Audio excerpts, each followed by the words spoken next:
et bonsoir à tous ceux qui regardent. On va voir aujourd'hui une sikha très intéressante, c'est une sikha du Chelek Raftet.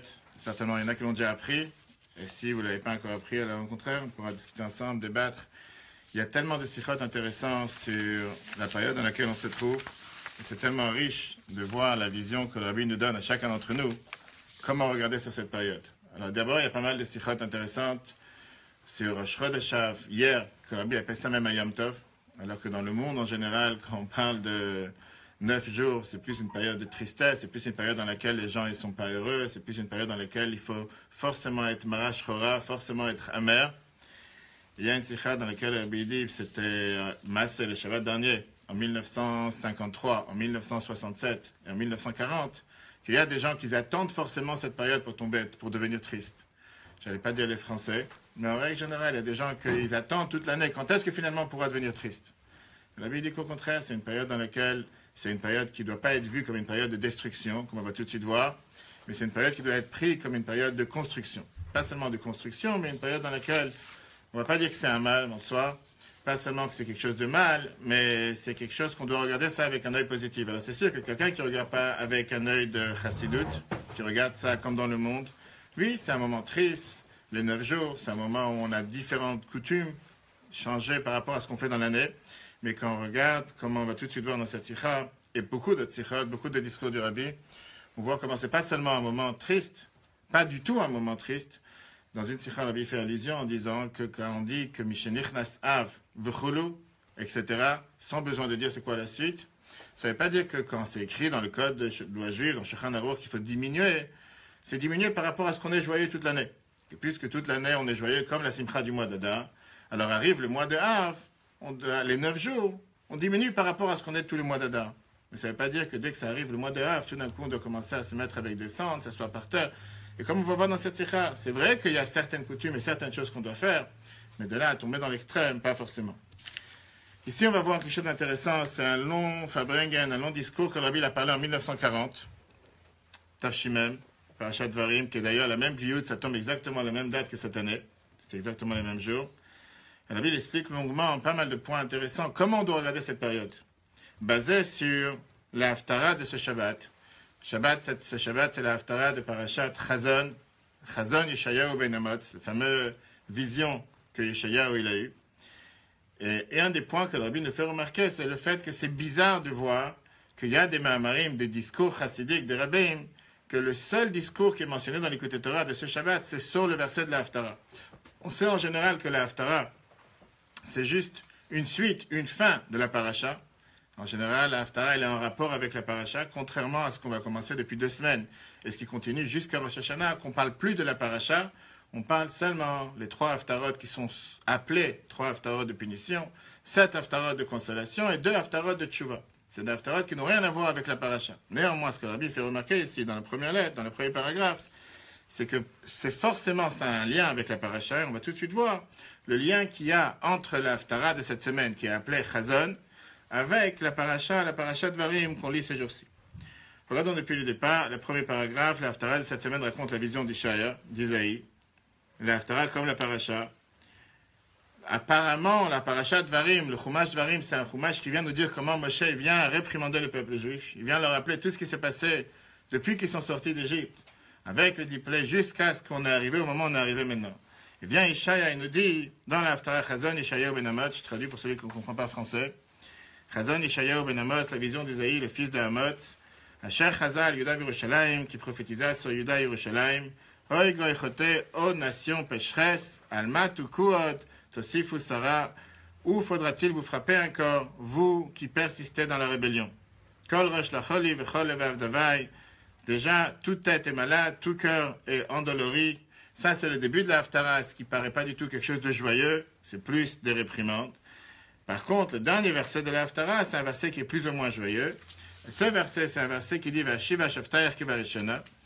À ce moment-là, je restaurerai les juges comme autrefois. Veyohatzayach kivatrila était conseillé comme à l'origine. Achariken, après ça, ensuite, Yikarel achirat tzedek, on t'appellera la ville de justice. Kiryat Ne'emana, une cité fidèle, on parle bien sûr de Yerushalayim. Et le verset qui termine, Sion b'mishpat tipades, Sion sera sauvé par la justice. Veshaver Bitzedaka, et c'est pénitent par la charité. Il y a un autre discours dans lequel Rabbi fait la différence entre Mishpat et Tzedaka. Mishpat fait allusion à la Torah, Tzedaka fait allusion à la Tzedaka, et Rabbi parle ça à des Bachurim, à des jeunes étudiants, en leur disant qu'eux doivent faire beaucoup plus d'accent sur Mishpat, puisque Mishpat c'est ce qui les concerne en général, le fait d'étudier, et Zvulun, ce qui se concerne sur la Tzedaka, deux choses différentes. Ça c'est le verset de la Haftarah. Rashi, sur la paracha Dvarim, sur ce qu'on parle dans le début de la paracha, il vient nous montrer comme quoi c'est exactement le même lien qu'il y a avec la Haftarah et la Dvarim. Sur le premier Rashi de la paracha, Rashi nous dit c'est quoi ce chumash et c'est quoi cette paracha? Divrei Tochachot. Ce sont des remontrances, ou Manakan, et là on voit comment la Torah elle nous énumère, le texte énumère Kol Amkomot Sheichissu Lifnei Hamakom Ben. C'est celui qui a vu Rashi, on voit on nous parle ici des lieux qui apparemment ils n'ont pas du tout lieu, ils n'ont jamais eu lieu. Ni Tofel, ni Lavan, ni Chatzerot, ni Dizav, ce pas des endroits qu'on peut retrouver. Et comme Rashi dit, pourquoi ça existe, pourquoi on dit ces mots-là? C'est pour faire allusion à des événements qui se sont passés dans l'histoire du peuple juif, avec la faute du Vaudor, etc. Ça, c'est le début de la paracha. La fin de paracha Dvarim, qu'est-ce qu'on finit la paracha avec l'Otiraum? Dieu dit, n'ayez pas peur, ki Hashem Elokechem hu anilcham lachem, parce que Dieu, il va se battre pour vous.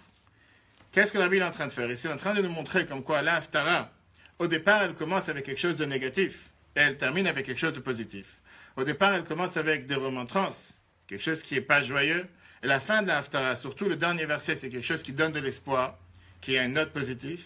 Et on voit exactement la même chose dans le Chumash Dvarim, la paracha de cette semaine, que d'un côté, au départ, c'est des remontrances, c'est quelque chose qui est négatif, et à la fin, c'est quelque chose qui est positif. Et avant de rentrer dans le sujet en profondeur, la question que la Bible veut nous faire réaliser, c'est est-ce qu'on doit se focaliser sur le mal en tant que mal, ou bien on doit se focaliser sur le mal parce qu'on sait qu'il y a du bien qui va en sortir. Ça, c'est les deux visions. C'est très bien la différence qu'il y a avec Nahum Ish Gamzu, Rabbi Akiva, dans une autre sikha, dans Chelek Yutet, le volume 19, Rabbi fait allusion avec Rabbi Akiva, que c'est lui, comme on verra peut-être à la fin, que quand il a vu les autres qui sont passés devant le Beit HaMikdash en train d'être détruits, ils se sont mis à rire, lui, il s'est mis à rigoler. Et Rabbi Akiva, qui leur aurait expliqué pourquoi lui il rigole et eux ils pleurent.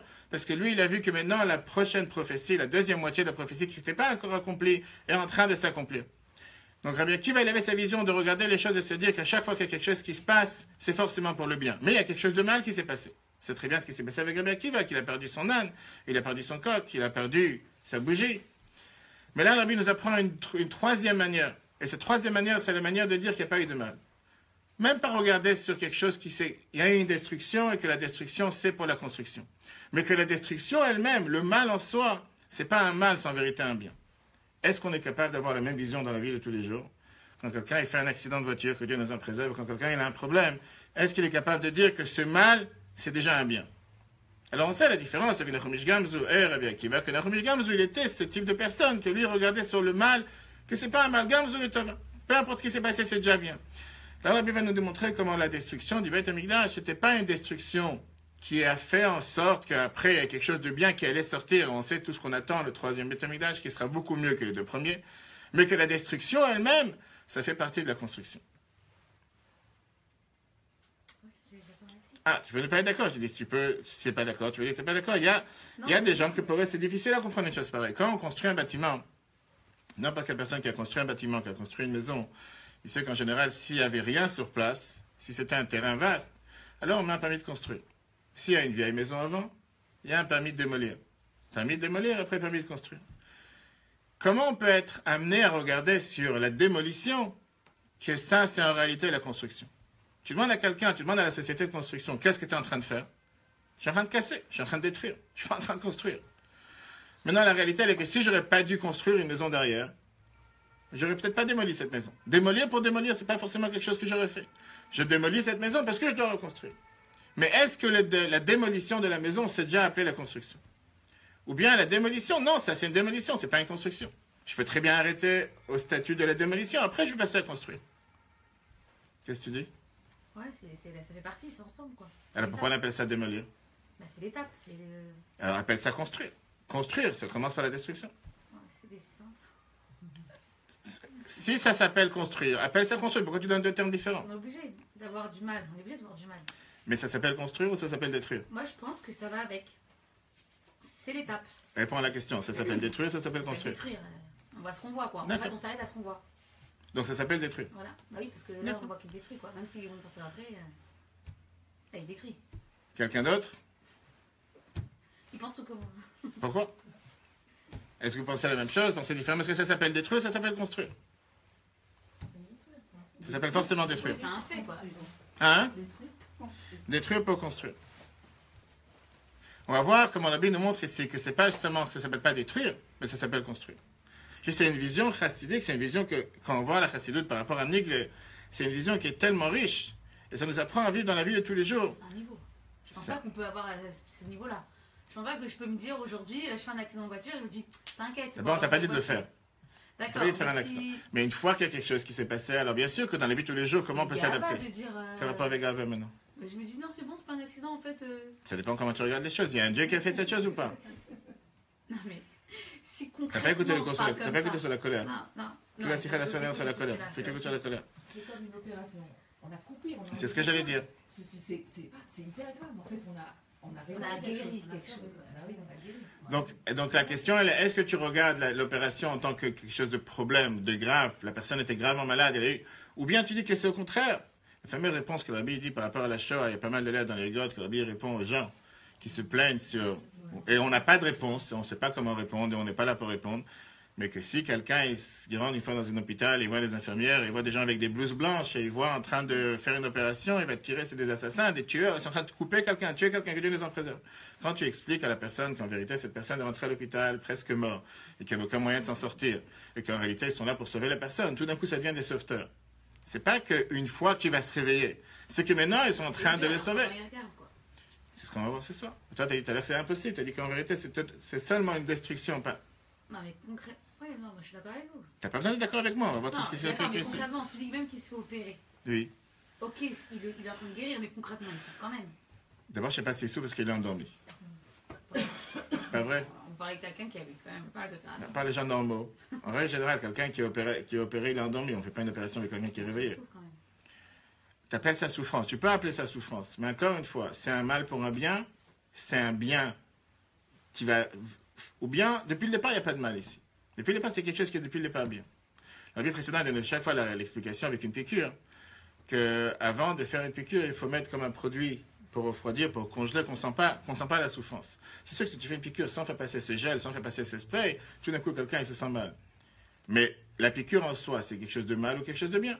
Tu peux dire ça fait mal, mais après ou bien tu peux dire depuis le départ, c'est quelque chose qui fait bien. Bien sûr que tu vas essayer de convaincre un enfant de ne pas crier quand il a une piqûre parce que ça ne fait pas mal.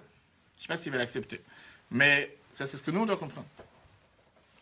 La Bible fait remarquer ça, parce que je dis encore une fois, cette vision, c'est une vision qui est tellement différente de ce que les gens ils ont l'habitude. C'est vrai que quand on prend le terme dans la Halacha Shulchan Aruch, partout les 3 semaines dans lesquelles on se trouve, c'est appelé Gimel de Poranuta. Les 3 semaines de punition. Les 3 semaines dans lesquelles... La période des 3 semaines, c'est tellement différent. Mais on voit que malgré que c'est les 3 semaines de punition, si on peut dire punition, l'Haftara, ça ne s'appelle pas l'Haftara de punition. Oui, Chazon, une vision de Ishaïa, ce n'est pas une vision dans laquelle il remerciait le peuple juif pour ce qu'ils ont fait. C'est une vision qui termine avec quelque chose de positif. Si c'est quelque chose qui doit être négatif, il aurait dû terminer avec quelque chose de négatif. Quel était le but de terminer l'Haftara avec 2 versets qui viennent et qui nous parlent d'un point positif? Soit, quel était le but de terminer l'Haftara avec quelque chose de positif? D'ailleurs, la Bible fait allusion. Le Rabbi fait allusion au fait que le Chumash Dvarim est lu tous les ans, juste avant Tisha B'Av. On commence par Achat Dvarim tous les ans, juste avant Tisha B'Av. Bonsoir. Pourquoi on commence Chumash Dvarim juste avant Tisha B'Av? Parce que Dvarim, c'est le seul Chumash que Moshe il a dit Mipi Atzmo. Il a parlé lui-même. Et c'est pas Mipi Shliach. La différence avec le Chumash Dvarim et les autres 4, que les autres 4 Chumashim, Moshe il a dit, mais il a répété ce que Dieu lui disait de dire. Vaïdaber Hashem el Moshe le ça c'est toute la Torah. Chumash Dvarim, il n'y a plus ça. Mishneh Torah, on dit que c'est la répétition que Moshe parle Mipi Atzmo. La différence avec la Gemara et Tosfot, est-ce que c'était Beruach HaKodesh ou Mipi Atzmo, c'est lui-même qui l'a parlé. Qu'est-ce qu'on avait besoin d'une différence pareille avec Chumash Dvarim? Mais pourquoi? C'est chaque année, peu importe ce qui tombe avant ou après, Dvarim, on lit toujours avant Tisha B'Av. La réponse, elle est parce que la Torah est en train de te dire qu'on avait besoin de passer par Moshe. Que ça soit comme si c'est Moshe lui-même qui nous parle. Pourquoi c'est Moshe qui nous parle? Parce que, puisqu'on peut paraître que c'est une situation difficile, il peut paraître que c'est les 3 semaines, ça peut paraître que c'est les Shabbat avant Tisha B'Av, à tel point qu'il y a des gens qui s'inquiètent. Le 9 va savoir qu'est-ce qu'on doit faire. Je dis dans tous les 2 autres cours, on n'a jamais reçu autant de questions que des gens ils appellent quand est-ce qu'on peut manger de la viande ou pas manger de la viande. Comme si c'est un dîner dans Shulchan Aruch. C'est pas un din, c'est une coutume, c'est un minag. Et même cette coutume est à différents degrés. Est-ce que c'est Shavua Shechalba, la semaine dans laquelle tombe Tisha B'Av, ou les 9 jours. Mais voir le nombre de personnes qui s'inquiètent. À partir de quand on peut manger de la viande? On peut manger, on peut pas manger. Tellement de gens, c'est la mitzvah la plus importante. Il y a tellement de choses qui sont tellement plus importantes pour les gens. Alors c'est bien, les gens ils se rappellent, les coutumes, les 9 jours. Pourquoi pas? Mais d'où ça vient? Ça vient du deuil. Dans la période de deuil, pas forcément qu'on n'a pas le droit de manger. La majorité des gens, on a le droit pendant les Shiva, pendant les 7 jours. Il y a certains qui ont la coutume de ne pas manger.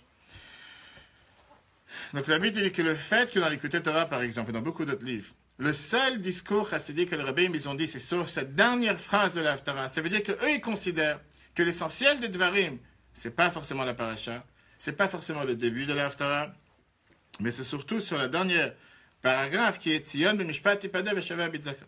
Que Dieu va nous libérer avec la tzaka et avec l'étude. On est obligé de dire que si c'est ça qu'ils ont regardé comme la chose la plus importante de l'Haftarah et de la paracha, ça veut dire que nous aussi, on doit se focaliser sur ce qui est le point positif de la paracha et de l'Haftarah. Ça ne veut pas dire qu'on doit effacer les parties qui est avant, mais on doit se dire que ça, c'est l'essentiel. Comment comprendre ce qui est essentiel avec le Midrash qu'on va tout de suite voir. Claire? Question? La suite. On va comprendre ça avec le Midrash qui est écrit dans Yalkut Shimoni. Yalkut Shimoni, c'est un Midrash qui recueille tous les autres Midrashim et tous les autres différents débats qu'il y a par rapport à comment expliquer le Chumash, comment expliquer le Tanakh. Et c'est Yalkut Shimon, il vient dire la phrase suivante, avec des termes bizarres qu'apparemment, c'est pas compréhensible. Yalkut Shimon, il vient dire dans le chiffre 2, Allah Arié be Mazal Arié.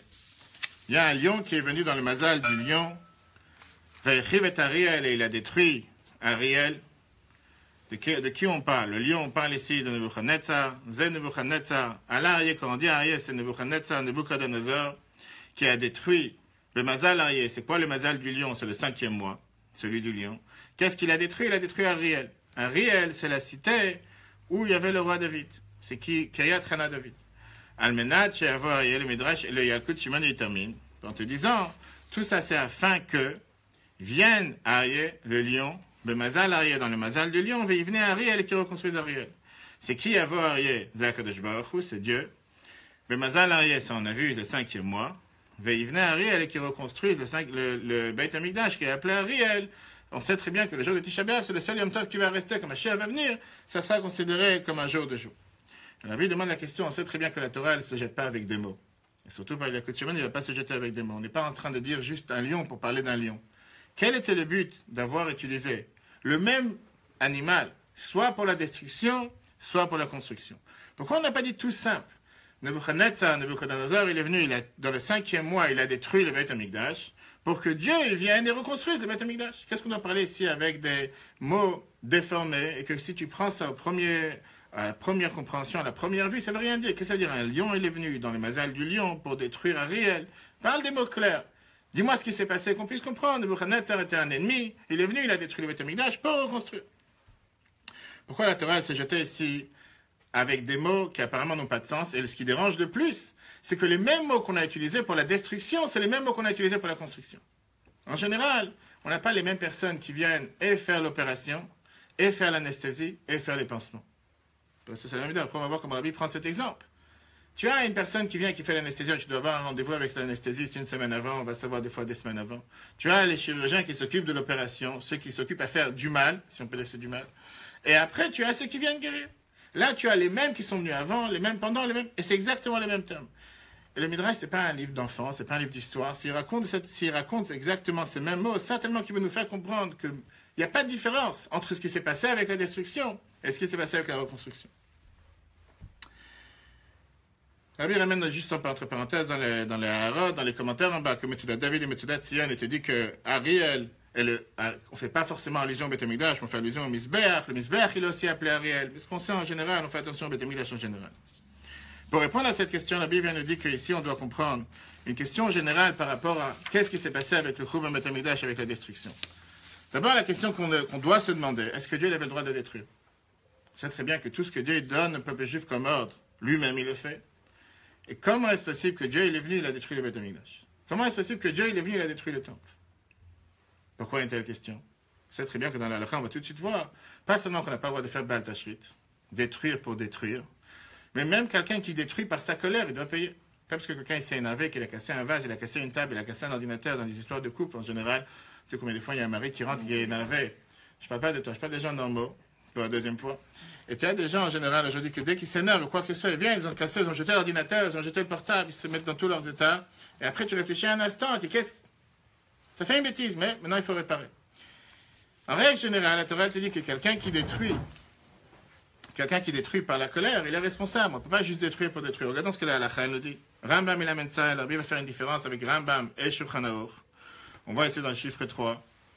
Rambam dans Ilchot Melachim, il nous dit clairement que Kol HaMeshaber Kelim, tout celui qui brise des ustensiles, veut Koreh Abgadim et il déchire des vêtements, Veores Binyan, c'est clair, le Rabbi souligne cette phrase, qui vient démolir une construction, Vesotem Ma'ayan, ou bien il bouche une source, ou Ma'abed Ma'achalot Derech Ashrata, encore une fois souligné, et il vient détruire du manger en voulant détruire, au verbe le tashrit.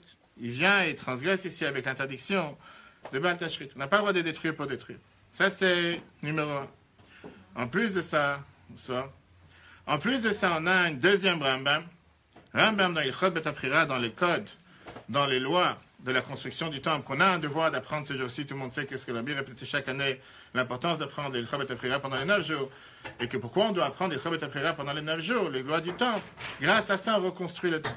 La fameuse question que Cheskel a eue avec Dieu en disant, est-ce que parce que le temple, le Beth Amikdash, il est détruit, et Binyan Beiti Batel, est-ce que pour ça ma maison va être détruite, ma maison va être construite totalement détruite? Et la réponse que Dieu il a dit que par ça qu'on va apprendre les lois du Beth Amikdash, c'est considéré que grâce à ça on va reconstruire le temple. Comment le Rabbi a fait la pression presque chaque année? Chaque jour on doit apprendre, jusqu'à ce qu'il y a une sikha dans laquelle le Rabbi dit que puisque le Beth HaBchira, il y a 8 chapitres, c'est pour apprendre un chapitre par jour pendant les 8 jours, parce que Tisha B'Av, le jour même on apprend autre chose. Qu'est-ce que Rambam il écrit dans le Beth HaBchira lui-même la halakha par rapport à ce qui se passe avec le Beit HaMikdash? Anotet even achat, celui qui brise et détruit une pierre, une amisber de l'autel, o mikol ha'echal, ou bien de quelconque emplacement du temple, mi ben ha'olam ve la misber, n'importe quel autre endroit. Et pourquoi il a détruit? Derech hashrata, pour le détruire, lequel il est puni. Chez Nehema, la Torah te dit clairement, venitattem et misbechotam, on a le devoir de détruire tous les autels et tout ce qui se passe avec les autres cultures, les autres religions, mais par contre, quand il y avait Yerushalayim en Israël, par contre, la Torah te dit clairement, on n'a pas le droit de faire une chose pareille par rapport à ce qui appartient à Dieu. On n'a pas le droit de détruire le Beit HaMikdash, on n'a pas le droit de toucher à quoi que ce soit qui appartient à Dieu. Ça, c'est ce que Donc, pas seulement qu'on n'a pas le droit de détruire une pierre, pas seulement qu'on n'a pas le droit de détruire un ustensile ou une chose qui appartient au temple, à plus forte raison qu'on n'a pas le droit de détruire quoi que ce soit qui est une pièce entière et surtout pas le bâtiment en entier. Alors oui, on va dire, c'est pas Dieu qui l'a fait, c'est les Romains qui l'ont fait, c'est les ennemis qui l'ont fait. Qu'on veuille ou pas, Dieu dirige le monde. Si Dieu n'aurait pas voulu que ça se passe, il n'aurait pas fait. Si Dieu n'aurait pas voulu qu'il y ait une telle chose qui prend place, ça n'aurait pas pris place. Rambam lui-même, le Rabbi rajoute dans Minyan HaMitzvot, dans le conte de Mitzvot, il vient et il nous dit, il y a une mitzvah, Shelo le'abed Beit HaMikdash, une mitzvah claire, à part tout ce qu'on vient de voir, de ne pas détruire le temple. Au Batek Nesiot, ou bien des synagogues, des shuls, au Batek Midrashot, ou des maisons d'études. Rambam, et le Rabbi ramène en bas que ça vient de Reb Chaim Falaji, que lui, il vient, il a fait allusion à Rambam en lui disant qu'il y a une interdiction particulière par rapport au Beit HaMikdash. Si on fait le résumé, on a ici 3 interdictions. Première interdiction, Baal Tashrit. Qu'est-ce que tu vas détruire pour détruire? T'es énervé, va cogner la tête contre le mur. Pourquoi tu dois casser pour casser? Numéro 2, il y a une interdiction en général de casser quelque chose qui appartient à une choule, qui appartient à une synagogue, ou une pierre du misbech ou quoi que ce soit. Et on a une interdiction particulière par rapport au Beit HaMikdash. Beit HaMikdash en soi, on n'a pas le droit de détruire. Et là, on voit qu'apparemment, la question qui nous dérange le plus, c'est que Dieu nous donne les mitzvot pour qu'on puisse le faire. Et Dieu nous dit que tous les mitzvot qu'il nous a donnés à faire, lui-même, il les fait. Magid, Varab, Yaakov, Rukav, Mishpatim, Israël, comme on voit dans Shemot Rabbah, juste après dans Mishpatim. Tous les enfants, ils apprennent ça pour la bar mitzvah en général. Nous m'ont dit, Magid, Varab, Yaakov, qu'est-ce que ça veut dire? Que Dieu, il donne ses ordres à Yaakov, au peuple juif, Rukav, Mishpatim, Israël, ses statuts et ses lois de justice à Israël.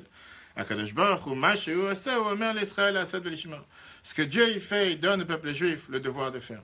Donc si Dieu, ce qu'il fait, il nous dit de faire, et c'est la raison pourquoi il nous dit qu'on n'a pas le droit de détruire quoi que ce soit, comment est-ce possible que Dieu lui-même, il a envoyé des gens pour aller détruire le temple? C'est très bien que Nebuchadnezzar, on sait qu'il n'y a pas une S, il n'y a pas un morceau de pelouse, il n'y a pas une fleur, il n'y a pas une feuille qui tombe sur terre. Si Dieu ne lui dit pas d'en haut de pouvoir agir et faire quoi que ce soit, que Dieu, il envoie un roi parmi nos ennemis, les Romains, que lui il décide d'aller détruire pas une pièce du temple, pas un morceau du temple, mais détruire tout le Beit HaMikdash, par la mission que Dieu lui a nommée, et pour ça il a été récompensé. C'est pas le moment maintenant, comment Dieu l'a récompensé en lui donnant la ville de Tsur, de Tyr. Comment est-ce possible que Dieu lui ait donné une telle mission, alors que lui-même il nous a interdit de faire une telle chose? Pas seulement de détruire le Beth Amikdash, de détruire quoi que ce soit. Et là on parle de détruire le Beth Amikdash en entier, pas seulement une pierre, mais n'importe quelle chose. On parle ici, si on peut dire que Dieu il a transgressé plusieurs lois que lui-même nous a données. C'est pas logique.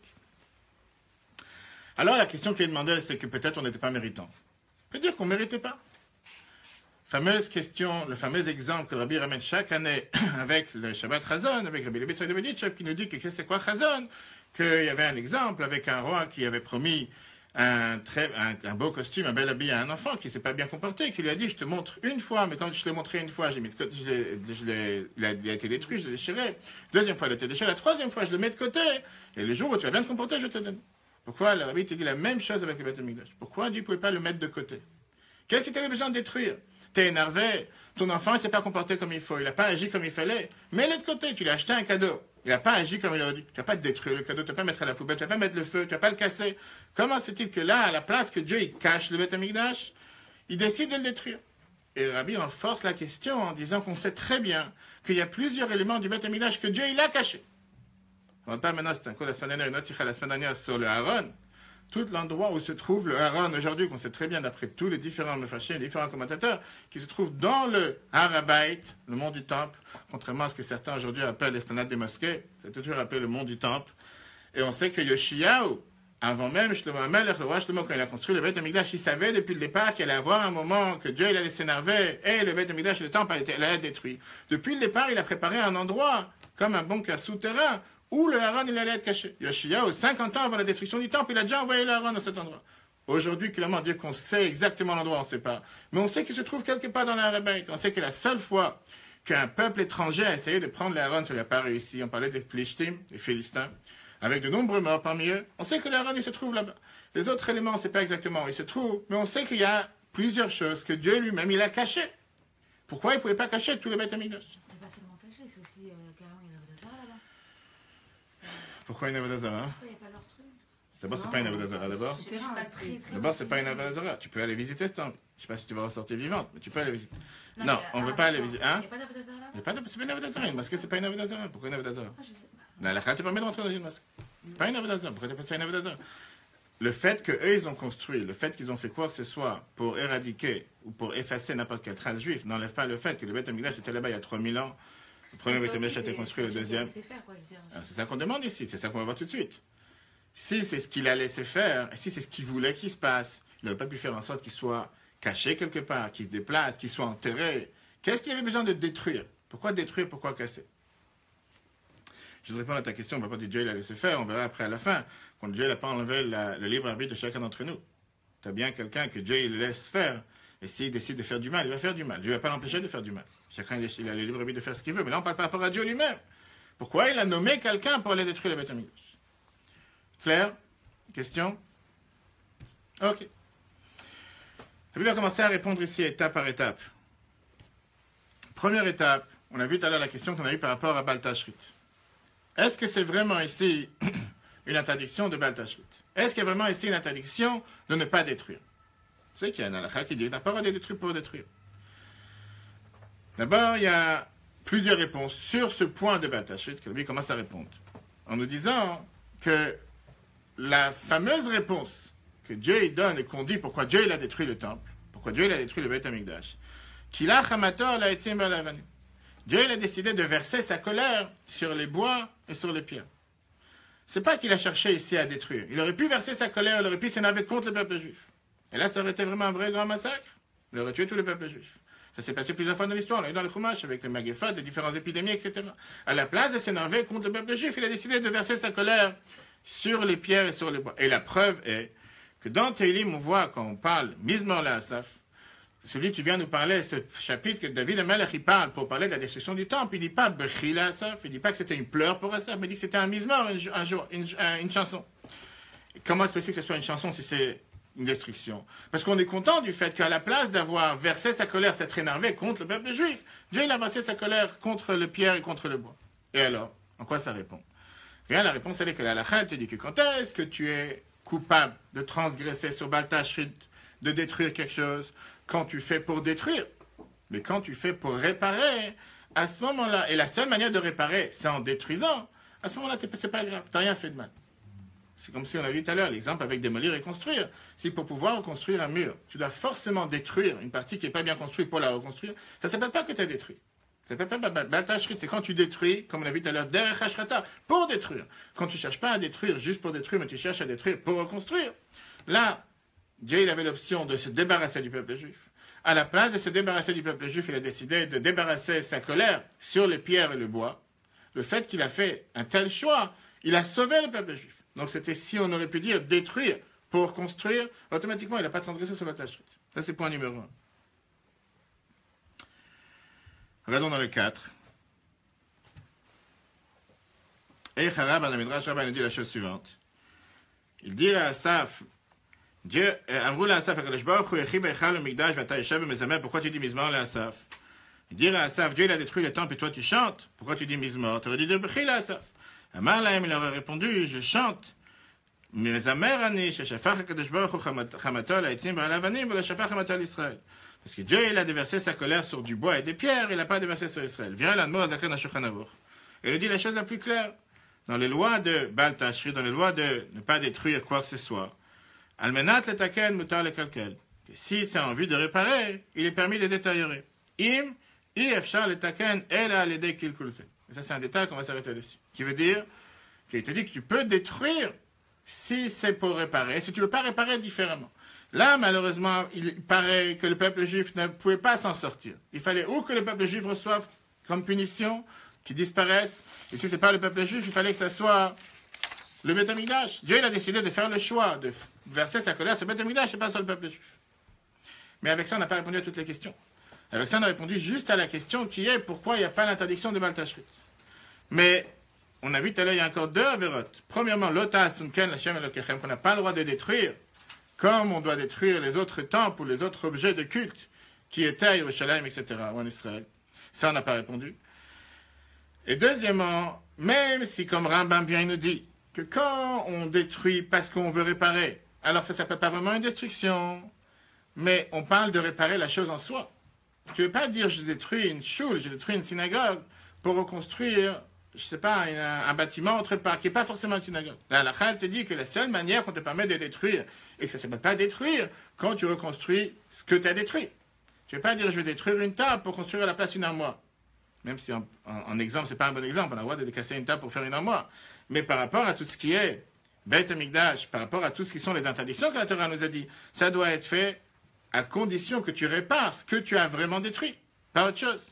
Vient le Ramo, Ramesh Soles, qui est le possède d'Ashkenazim, et il nous dit que même par rapport à une chose, on n'a pas le droit de détruire quoi que ce soit d'une synagogue, seulement si on va reconstruire ce qu'on a détruit. Pas juste pour reconstruire autre chose. Tu ne peux pas prendre une table d'une synagogue et dire je vais détruire pour construire une chaise. Si ça appartient à une synagogue, à une choule, tu dois détruire et faire absolument une table. Le Ramo, il va plus loin que ça. Il te dit que si tu détruis quelque chose qui appartient à une choule pour construire une autre mitzvah, par exemple, tu vas détruire une synagogue et tu vas vendre les gravats pour acheter un sefer Torah ou quoi que ce soit, c'est interdit. Tu n'as pas le droit de détruire pour autre chose. Seulement si tu reconstruis la chose que tu as détruite. Alors si c'est comme ça, la question elle reste. Comment ça se fait qu'on a répondu que Dieu n'a pas voulu s'énerver contre le peuple juif. Pour ça, il a décidé de verser sa colère sur le temple, sur les pierres et sur le bois. Mais au final, il n'a pas reconstruit. Au final, ça n'a pas été reconstruit. Oui, le peuple juif, il a été sauvé. Oui, quelque chose de côté a été sauvé. Mais le Beit Amikdash lui-même n'a pas été reconstruit. Tout ça, c'est pour nous amener, ce qu'on a dit tout à l'heure à la fin, de comprendre comme quoi le début de la destruction, c'était pas une destruction, c'était la construction. Et ça devait passer par là.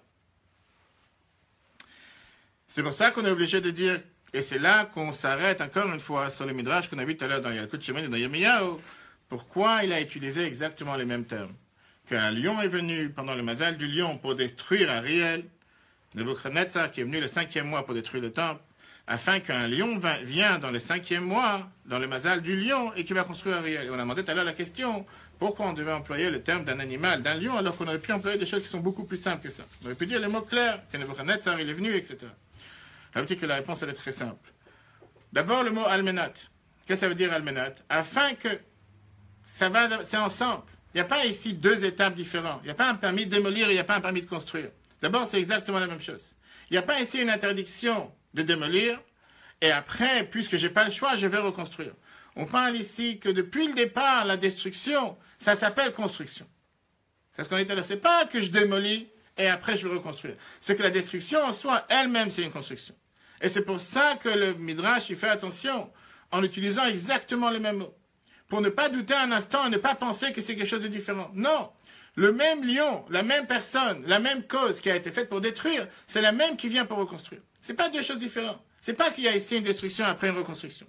C'est exactement la même chose et c'est pour ça qu'il a utilisé exactement le même terme, mais il n'a pas voulu changer avec les mots qu'il a utilisés. Regardons ici le 5. Tzemar Tzedek qui vient nous dit, c'est une longue histoire, il n'y a pas le temps de rentrer ce soir dans les détails. Pourquoi il est rentré dans cette question, détruire un mur d'une choule, c'était à l'époque une question qui a été posée de Tzemar Tzedek, avec une choule dans la ville de Dinovitch, en Russie. C'était une choule que la Ezrat Nashim, la partie des femmes, était trop petite. Et il fallait absolument l'agrandir, surtout pour Rosh Hashanah Yom Kippur. Pour les fêtes, il y a beaucoup plus de monde qui est arrivé. À tel point qu'on lui a dit que les femmes s'évanouissent. Parce qu'il y a un danger. Le fait qu'on est obligé ou d'agrandir, ou d'où faire une ouverture quelque part, pour leur donner beaucoup plus de place. Mais on ne peut pas agrandir si on ne va pas casser d'abord un mur. On parle de casser un mur d'une chose, c'est la question qu'on a demandé à Tzemar Tzedek. Et on voulait savoir comment faire quoi faire, beaucoup de détails dans la question. La Tzemar Tzedek qui répond de faire attention avant de casser quoi que ce soit, de garder une partie du mur pour reconstruire, pour montrer comment on faisait tellement attention, avec quel droit on peut se permettre de détruire quoi que ce soit, qui appartient à une choule, si ce n'est pas pour reconstruire exactement au même endroit et la même chose. Pourquoi la Bible prend cet exemple de Tzemar Tzedek pour nous montrer comme quoi on fait tellement attention à détruire ou enlever quoi que ce soit qui appartient à une choule, la plus forte raison qu'on parle du Beit HaMikdash. Regardons ici dans la deuxième partie. D'abord le Tzemar Tzedek. Le Soter, l'Onershav Tikkun, détruire une synagogue pour réparer, c'est autorisé n'est autorisé uniquement si cela est dans l'intention de reconstruire précisément au même endroit. Puis le Rabbi nous disait, c'est la raison. Pourquoi dans l'Yalkut Shimoni il a ajouté Vadiuk, Beyalkut, il a été médaillé, il a été pointillé sur le fait qu'il a utilisé les mêmes termes. Allah, Ariel Menachava, que le lion est venu en vue, que vienne le lion, etc. La Adgish.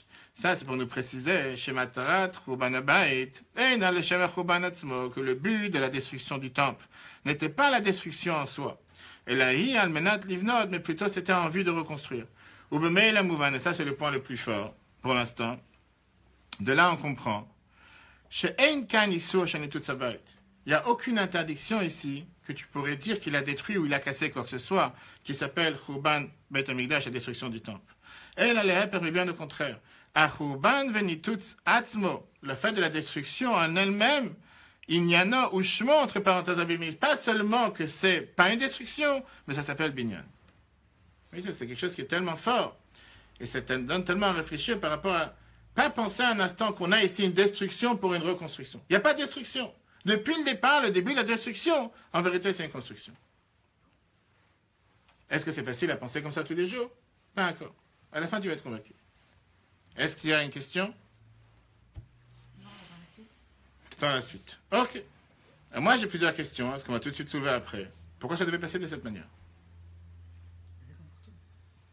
Très facile. Pourquoi ça doit passer d'une manière que tu dois forcément casser pour construire? Fais depuis le départ quelque chose qui va durer. On dit qu'en général, faire quelque chose 2 fois pas cher, ça revient... Faire quelque chose de pas cher, ça revient 2 fois plus cher. Qu'est-ce que tu dois faire quelque chose qui, depuis le départ, est cassé, ou tu vas le casser, ou tu vas détruire, et tu me fais comprendre que ce n'est pas une destruction, en vérité c'est une construction. Depuis le départ, fais quelque chose qui va tenir. Qu'est-ce qu'on avait besoin d'avoir? Un Beit HaMikdash qui a été détruit, un deuxième qui a été détruit aujourd'hui depuis 2000 ans, même si ce n'est pas normal qu'on attende 2000 ans, attendre que le troisième, et là on te dit le troisième il serait beaucoup mieux. Comme il fait allusion que le deuxième était déjà beaucoup mieux que le premier, soit en temps, soit en qualité, soit en gdusha. Qu'est-ce qu'on a besoin de passer par toutes ces étapes? Depuis le départ, fait quelque chose que depuis le départ, c'est considéré quelque chose de bien, quelque chose de stable. Alors, la grande réponse qu'on dit que les 2 premiers, ils étaient bidé Adam dans les mains de l'homme. Le troisième, il est bidé Shamaim dans les mains de Dieu qui va être, depuis le départ, fait les choses correctement. On a besoin de donner à Dieu des conseils comment faire les choses. Qu'est-ce qu'il a besoin de passer par tout ce système?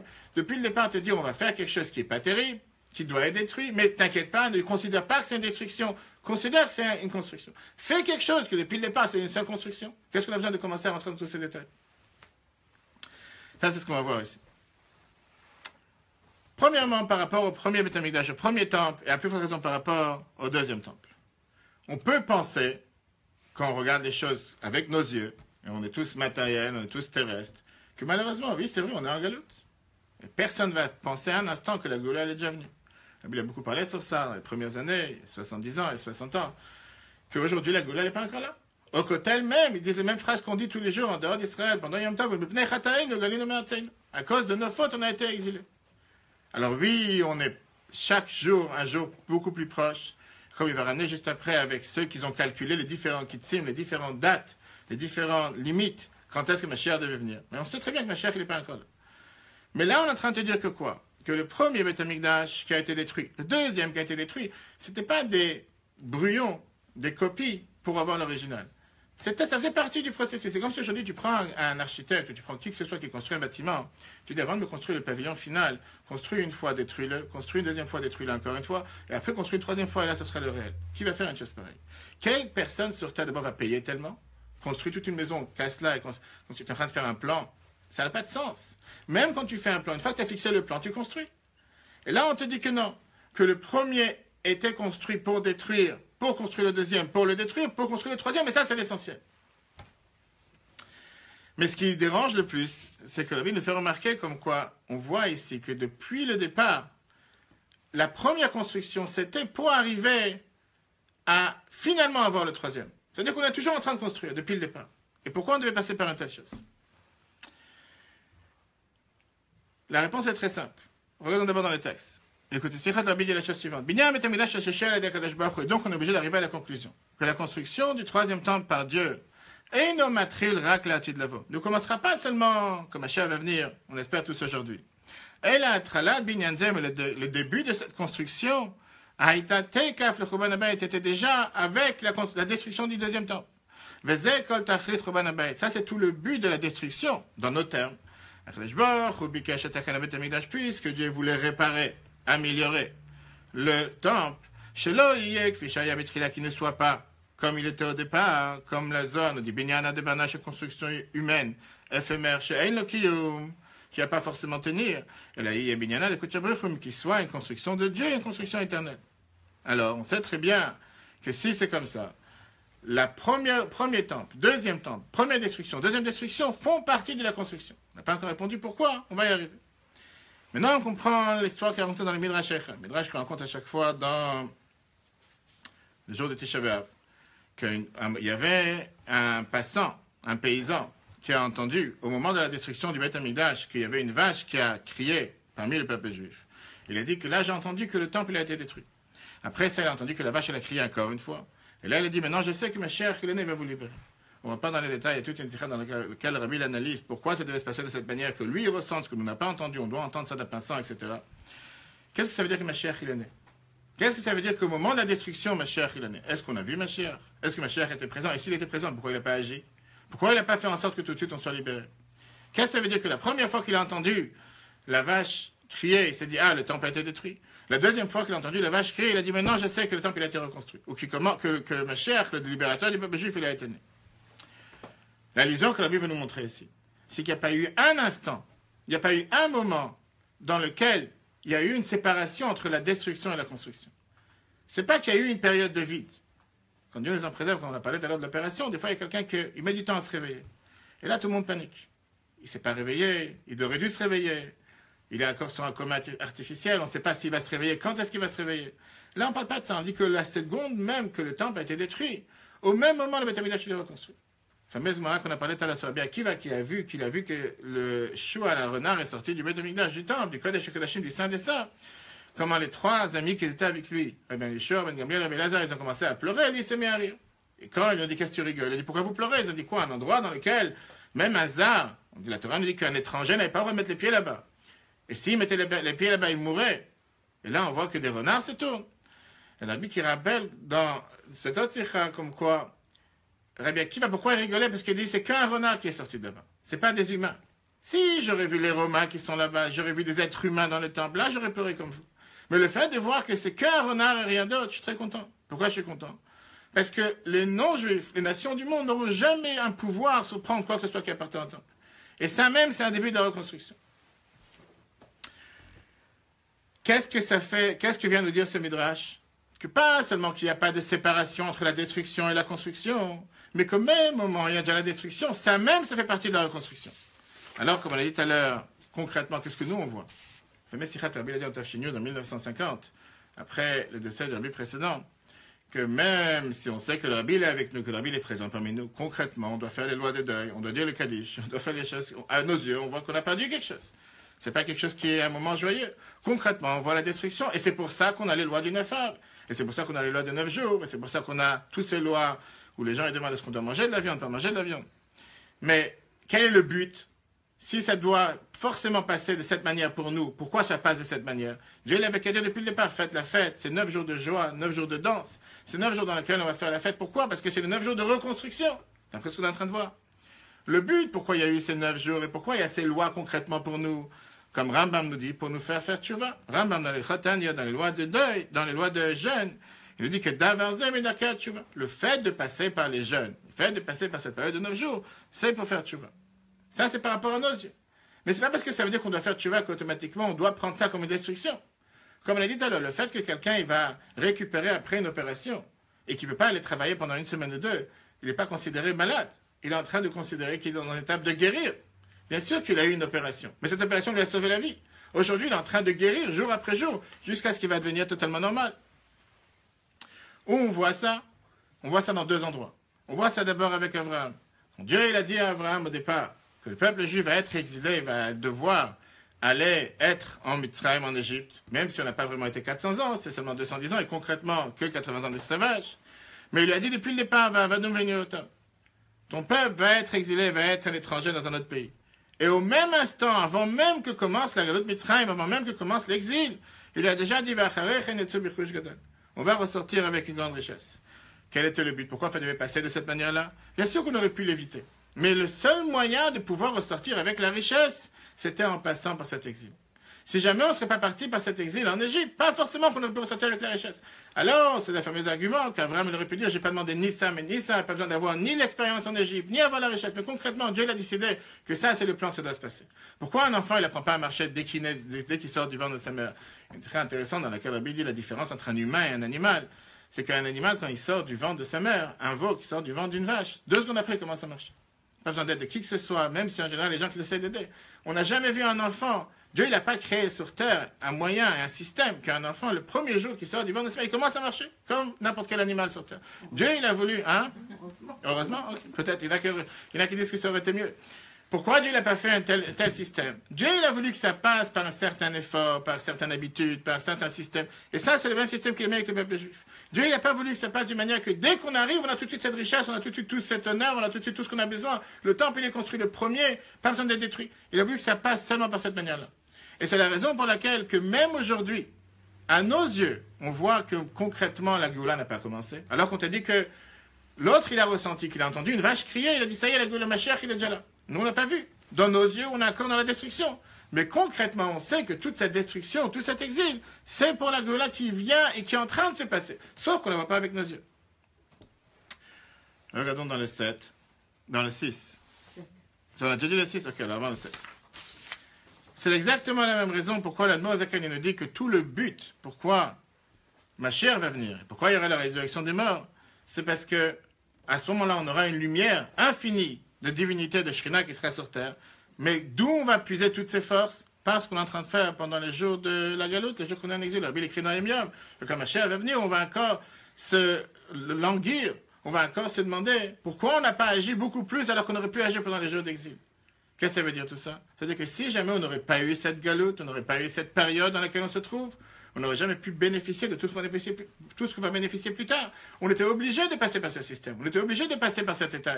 Alors, on aurait pu l'éviter. C'est vrai qu'on dit que si il nous a pris, nous on aurait mérité Moshe le Rav de Mashiach. Cette semaine, c'est la lula de Harizal. Le Rabbi l'appelait à chaque fois le Harizal Achai, avec la fameuse histoire qu'il a demandé à ses élèves vendredi après-midi, est-ce que vous voulez que Mashiach il arrive? Est-ce que vous voulez qu'on aille à Yerushalayim? Et ils ont dit qu'on va demander conseil à nos femmes. C'est pas pour dire qu'il ne faut pas demander conseil à ses femmes. Mais à cause de ça, ils n'ont pas mérité que Mashiach arrive. Et combien de fois dans l'histoire, comme on va tout de suite voir, on a eu des périodes dans lesquelles on aurait pu tellement mériter que Mashiach soit là, et malheureusement, il n'est pas venu. Et aujourd'hui, on est encore en galoute. Mais il ne prend pas ça comme quelque chose de mal. Même si à nos yeux, ça nous paraît qu'on est encore en galoute, qu'on est encore en exil, les tzadikim, les dirigeants du peuple juif, ceux qui étaient tellement attachés à Dieu avec un niveau tellement élevé, pour eux, il n'y avait pas une galoute. Pour eux, ce n'était pas quelque chose qui était l'exil. Pour eux, c'était considéré que c'est pas seulement la construction du début jusqu'à la fin. Pour eux, tout ça, c'est le processus qui devait commencer depuis le départ et qui devait se dérouler de cette manière. Nous, à nos yeux, on prend ça comme quelque chose de mal. Pour eux, c'est pas quelque chose de mal. Pour eux, c'est quelque chose de positif. 7. Tania, chapitre 37. L'ultime perfection qu'est l'avènement messianique, la résurrection des morts, qui sont le dévoilement de l'infini divin dans ce monde. On sait que ça dépend seulement de nos actions et de tout ce qu'on fait pendant que nous sommes en exil. Bien le rabbi dit, Mouvan, de là on comprend. C'est évident. Que tous ces sujets-là, Kayamim, ils existent, Venimtsaim, Minambuchan, et se trouvent déjà prêts. Mais Torma, pendant toutes nos actions que nous faisons maintenant, Bijman, Agalut en exil. Beinei Bassar, alors c'est vrai qu'avec nos yeux, on n'arrive pas à le voir. Artzadikim, Israël, mais tous les justes et les chefs du peuple juif, Sheinem, Kuchot ou Meirot, qui ont des yeux clairs, des yeux qui voient clairvoyants, des yeux ouverts. Roim begalut gufa, ils voient dans l'exil elle-même, en beirida vechashech galut, soit le fait que nous sommes déjà partis en galut, ve'en bemaasen vavodatenu, soit dans tout ce que nous sommes en train de faire en exil.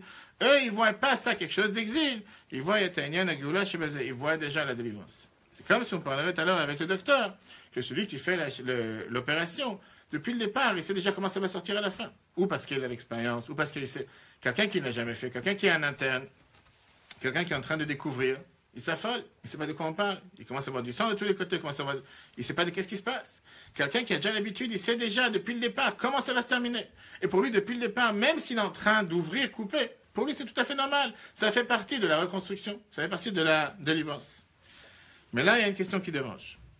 D'abord, avant ça, c'est clair? Ouais. Question? Personne? Question qui dérange. C'est que la Gemara Sanhedrin nous dit une fameuse phrase, Tipa Chatzman shel Mechaj vekitzim, qui veut dire que les os de ceux qui calculent les dates de la libération explosent. Qu'est-ce que ça veut dire une chose pareille? Qu'on n'a pas le droit d'anticiper la Géoula. On n'a pas le droit de dire, ma chère, il va venir telle et telle date, tel et tel jour. On parle ici, la Gemara, elle nous dit, et Rambam, il rajoute dans Sefer Halachot, dans les lois, en lui disant, Vechain la Yechashav vekitzim, on n'a pas le droit de compter les dates et de nous donner une date précise. Un beau Chachamim, Rambam te dit que les Chachamim nous ont dit, la même chose. Que tout celui qui vient et qui te dit, telle date, ma chère, sera là, que ses os explosent. Je ne sais pas c'est quoi ce type de malédiction, on n'entend pas, c'est pas courant. Mais en deux mots, c'est quelque chose qu'on ne doit pas faire. Concrètement, on voit qu'à travers tous les temps de l'histoire du peuple juif, et la Gemara Sanhedrin nous raconte énormément, on voit combien et combien de grands du peuple juif dans la Gemara, dans toutes les générations, sont venus, eux-mêmes ont donné un quête, ont donné une date limite. En commençant par Rambam lui-même. Rambam lui-même, dans les guerres et Teman, il vient et te donne un quête. Il te donne ici une date limite dans laquelle ma chère doit venir. Dans toutes les générations d'après, il y a eu des autres dates. On sait que la Morazakan a donné ici une date, Tzemar-Tzedek a donné, même si ce n'était pas forcément que ma chère est présent avec l'impression de quitter Torah, et beaucoup d'autres. Comment se fait que la Gemara, la Halacha, Rambam lui-même te dit dans la Halacha que celui qui vient et qui te donne une date, c'est considéré quelque chose qui est interdit. Comment ça va les deux ensemble? L'explication que la Bible dit, c'est quoi? Qu'est-ce que ça veut dire que les os explosent de celui qui va te donner une date butoir, qui va te donner une date finale? C'est celui qui te dit que si ma chère n'est pas venue à telle date, à ce moment-là, elle ne va plus jamais venir.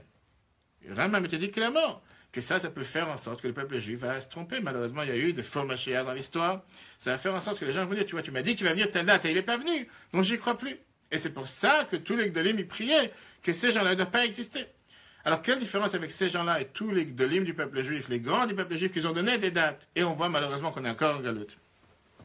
Le seul but pourquoi ils l'ont donné, c'est pour pouvoir préparer le peuple juif qui soit encore plus prêt qu'avant, qui se prépare. C'est comme on dit, Shabbat arrive, le fait que tu sais que Shabbat arrive à telle heure, tu ne vas pas traîner, parce que tu sais que tu dois te préparer pour Shabbat. Et la Bible rajoute, comme ils ont vu que pendant un certain temps, le peuple juif était dans une situation spirituelle basse, et ils savaient que le seul moyen de les réveiller, de faire en sorte qu'ils se renforcent dans leur émouna, qu'ils se renforcent dans leur foi, et avoir une espérance pour la Géoula, en leur faisant savoir que la Géoula, elle est proche, c'est pour ça qu'ils leur ont dit, préparez-vous, ma chère Harif. Mais sans ça, on n'a pas le droit de dire une chose pareille. Deuxièmement, ils n'ont pas donné une date fixe en disant, ça c'est la date, et si jamais ils ne vont pas venir à ce moment-là, ça veut dire qu'ils ne vont pas venir. Regardons dans le 8. La Gemara Sanhedrin, elle te dit, Tipa Chatzman, Shemechaj Vekitzim, que les os de ceux qui calculent les dates de la libération explosent. Faire la dit que les tzadikim, Rohim, eux, ils voient Erche Bechol Yom, comment chaque jour, ou Bechol Rega, dans chaque instant, Bagalou, dans l'exil, Yashba Menyane Géoula, il y a déjà des éléments de la Géoula. Nous, on ne le voit pas, mais eux, ils le voient. Le Fichar, c'est pour ça, Gilou et Zman Hashlemut, ils ont eux-mêmes dévoilé le temps final, Shnat Haket, le temps dans lequel Mashiach va venir. Le horaire est Israël pour réveiller les peuples juifs, pour les encourager, Shavodatam Tzricha Liyot, que leur travail devrait être Be'etem Lishlemut Hagilui, comme on se prépare pour Shabbat, pour faire en sorte qu'on se prépare, qu'on se réveille, qu'on soit prêt, et quand Mashiach va venir, à ce moment-là, on sera prêt à l'accueillir. Et donc, c'est pas que eux, ils ont ici fait un calcul en disant Mashiach doit venir à tel moment, et si Mashiach ne vient pas, à ce moment-là, on ne mérite pas la délivrance. Ils ont fait une chose pareille pour nous dire, soyez prêts à l'accueillir, comme quand on est sorti d'Égypte, on devait être prêt pour pouvoir recevoir toute cette richesse.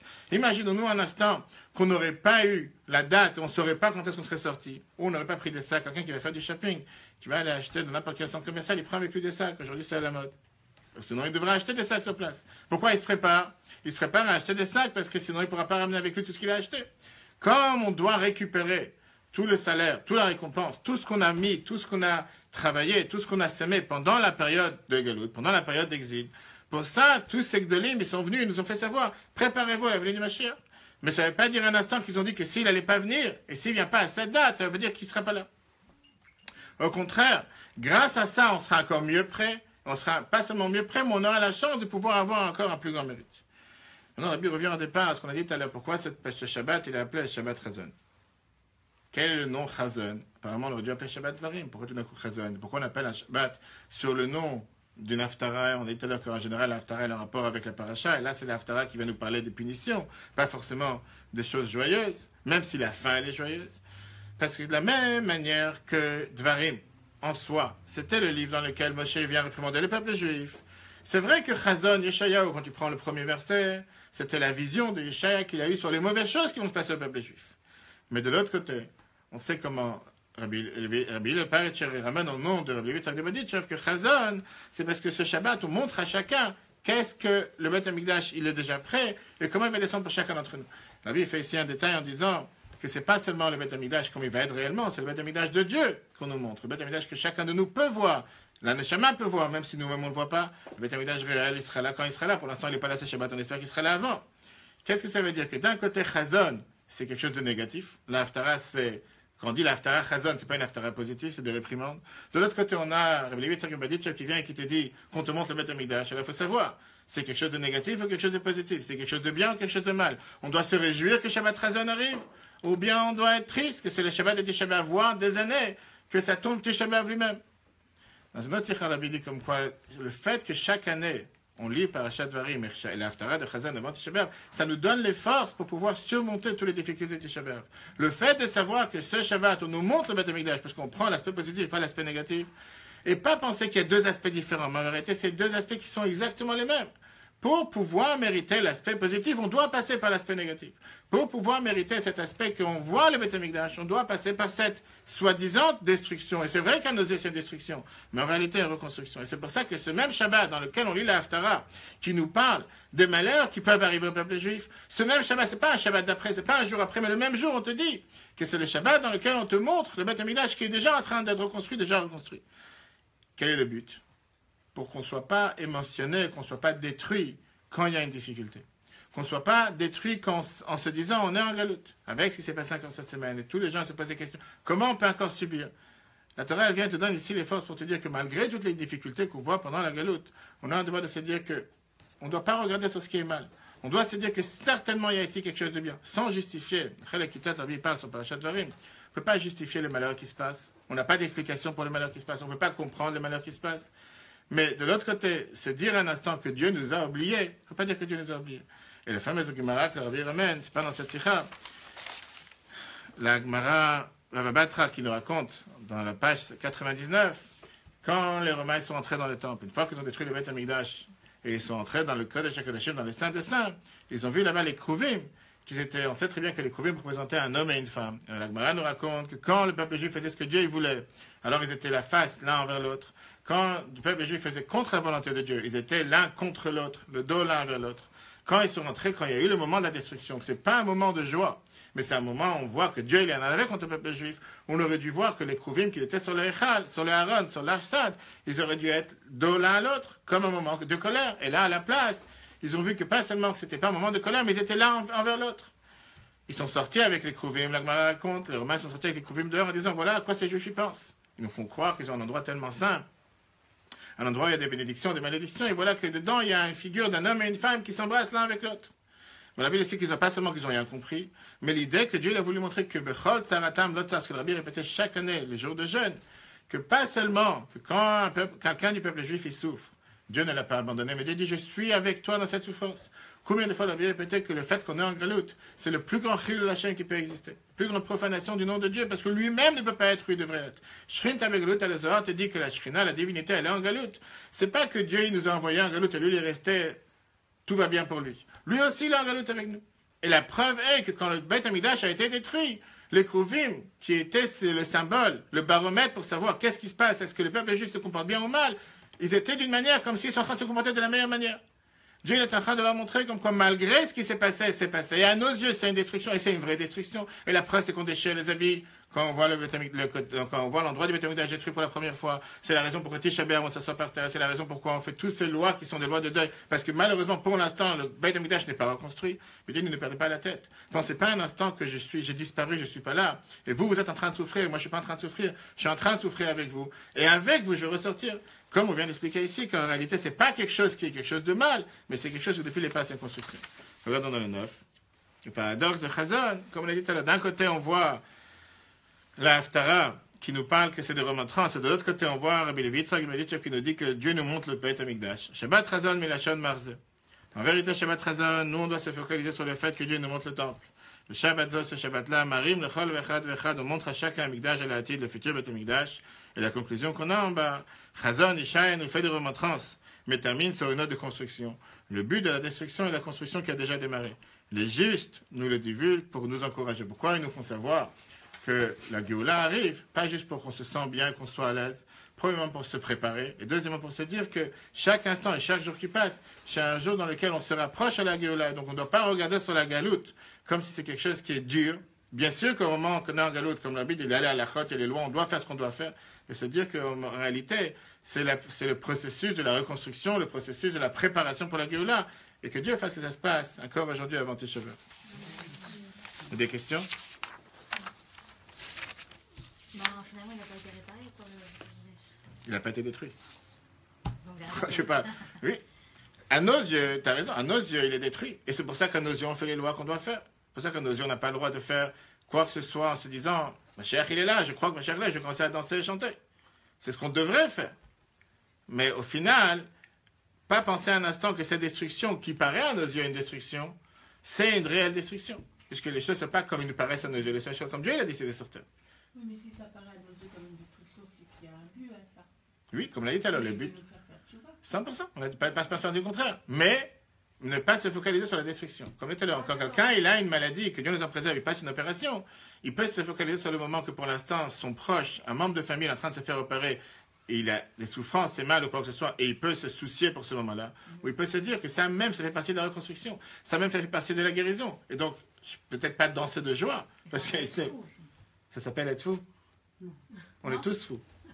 Pourquoi ça s'appelle être fou? Parce que concrètement, on voit ce qu'il y a, Oui. ok, c'est pas ça, mais le dire et le proclamer, c'est... Qui a dit que tu dois le dire et le proclamer? Je parle par rapport à tes faits. Et dans une autre sikha, Chelek Yutet, c'est quelqu'un qui vous envoie dans Dvarim, c'est très riche. Le Rabbi là-bas, il explique que pourquoi toute cette destruction. Et pourquoi toute cette destruction?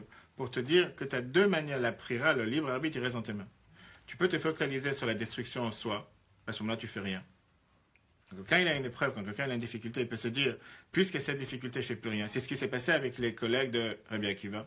Il y a deux histoires que la Gemara raconte. La première histoire qu'elle raconte quand ils ont vu, quand ils ont entendu les Romains rire, quand ils ont entendu les Grecs en train de se réjouir, encore une fois, ils sont mis à pleurer, Rabbi Akiva s'est mis à rire. Et ils ont dit, ils ont la même question, pourquoi tu pleures, pourquoi tu rigoles?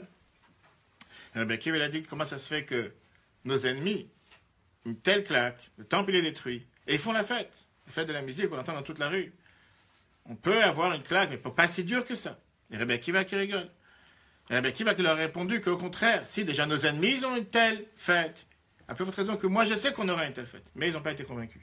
La deuxième histoire avec le renard, là ils ont dit Akiva Nechamtan ou Akiva Nechamtan. Akiva tu nous as consolé. Rabbi qui fait la différence. Quelle est la différence entre le premier et le deuxième? C'est qu'à la deuxième, Rabbi Akiva leur a fait comprendre. Tu peux très bien te focaliser sur la destruction en soi et tu vas commencer à pleurer. Et qu'est-ce que tu as gagné? Tu as pleuré. Peut-être tu es soulagé, peut-être tu te sens plus à l'aise, mais tu n'as rien reconstruit. Rabbi Akiva dit ne regarde pas ça comme si au premier degré.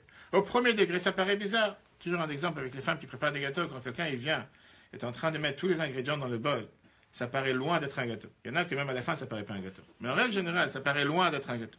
Si quelqu'un il vient au premier instant et dit, mais tu viens de travailler 3 heures, on te dit, mets dans le four, mets dans le congélateur, ressort du congélateur, remets dans le four. Qu'est-ce que je suis en train de prendre la tête? Qu'est-ce que tu cherches à manger? Un gâteau? Je te donne une cuillère de sucre, une cuillère de chocolat, une cuillère. Mange les 3 ensemble dans ton assiette, ça sera un gâteau. Qu'est-ce que tu viens de prendre la tête à faire tellement d'éléments pour au final sortir 6 heures après avec quelque chose? Si tu regardes au moment précis, c'est pas un gâteau. Si quelqu'un il s'y connaît, il sait comment chaque détail qu'il est en train de faire. C'est pas juste qu'il n'est pas en train de faire n'importe quoi. Il est en train de faire quelque chose qui va sortir magnifique. Mais il faut avoir la patience. Et c'est ce qu'on a dit tout à l'heure. C'est la raison pourquoi Dieu n'a pas voulu que ça se passe tout de suite. Parce que tout de suite, on n'aurait pas intégré. C'est cet après-midi. Notre Sikha Rabbi explique par rapport à Chumash Dvarim, la différence pourquoi Dieu. Une autre question, pourquoi dans la paracha de cette semaine, Moshe dit au peuple juif, Achad Asayom, ça prenait 11 jours, depuis le Sinaï jusqu'à arriver en Israël. Et à la place de 11 jours, ça a pris 40 ans. Pourquoi on a dû prendre 40 ans? Alors que c'était un parcours qui était tellement plus court. Qu'est-ce qu'on devait passer 40 ans? La Bible explique l'importance que si ça aurait passé seulement 11 jours, on n'aurait jamais intégré toutes ces choses-là. La preuve, c'est qu'on a vu les 10 plaies, on a vu l'ouverture de la mer Rouge, on a vu le Har Sinaï, on a vu que Dieu il est venu, il s'est présenté au Mont Sinaï, et quelques semaines après, on a déjà fait le Vaudou. Pourquoi? Parce que c'était un cadeau qui était donné, il n'y avait aucun effort de notre part. On n'a pas compris. Pourquoi il a fallu Arbaim Shana 40 ans dans la paracha de cette semaine? Que Rashi te dit qu'après 40 ans, quelqu'un commence à comprendre, il commence à analyser. Là, c'est commencé à devenir quelque chose qui a fait partie d'eux-mêmes. Et là, ils ont pu être capables de pouvoir maintenant rentrer en Israël et pouvoir travailler avec le matériel et ne pas être distrait par le matériel et pouvoir continuer à faire ce que Dieu demande. Mais imagine-toi un instant qu'après 11 jours seulement dans le désert, Moshe les aurait pris tels qu'ils sont bruts, sortis en tant qu'esclaves, sans absolument rien dans la tête, sans aucune transformation, ni une internalisation, rien. Ils sont venus en tant qu'esclaves, rentrés en Israël, ils n'auraient absolument rien compris. Pas seulement qu'ils n'auraient rien compris, ils n'auraient pas du tout changé. Et la preuve, c'est que déjà dans le désert, sans arrêt, il y en a des histoires, avec les plaintes qu'on n'a pas assez de viande, qu'on n'a pas de manger. À tel point que Moshe doit venir et il demande à Dieu de le tuer. Alors, tue-moi, je ne peux plus les supporter. Pourquoi pour un morceau de viande? Et que Moshe s'est dit, je ne comprends pas, avec tout ce que vous avez vu, vous n'êtes pas capable de réaliser qu'il y a ici quelque chose de beaucoup plus important que tout ça. Parce que c'était cette période qui devait passer ces 40 ans. Alors bien sûr que si on aurait été tous des tzadikim, si on aurait été tous des niveaux très élevés, on n'aurait pas eu besoin de passer par ces 40 ans. On n'a pas la chance d'être tous des tzadikim. On doit passer par ce... C'est comme un enfant. Un enfant, si tu veux, que dès qu'il sort du ventre de sa mère, il marche, comme beaucoup de mamans espèrent et veulent. Dieu, il a fait en sorte que ça ne passe pas comme ça. Mais il a fait en sorte qu'un enfant, pour pouvoir marcher, il doit forcément tomber, se faire des bosses et des bleus. C'est comme ça que Dieu a décidé. Et s'il y a un parent qui va décider que tout le temps que cet enfant ne va pas tomber, il ne va pas commencer à marcher, il ne marchera jamais de sa vie. Tu dois accepter le fait qu'il tombe. Tu dois accepter le fait qu'il va se faire des bleus, qu'il va se faire... Et qu'au final, il va avancer. Et c'est comme ça que Dieu l'a décidé sur terre. Alors tu peux demander pourquoi Dieu n'a pas fait en sorte qu'un enfant, c'est comme un veau. Il sort du ventre de sa mère et commence à marcher. Demandez la question. Je ne pense pas que chacun d'entre nous veut devenir une vache et un veau. Mais Dieu, il a voulu que ça passe par pour qu'on apprenne avec nos propres forces à commencer à marcher. Et au final, la réalité, elle est qu'un enfant, c'est pas un veau. Pour certains.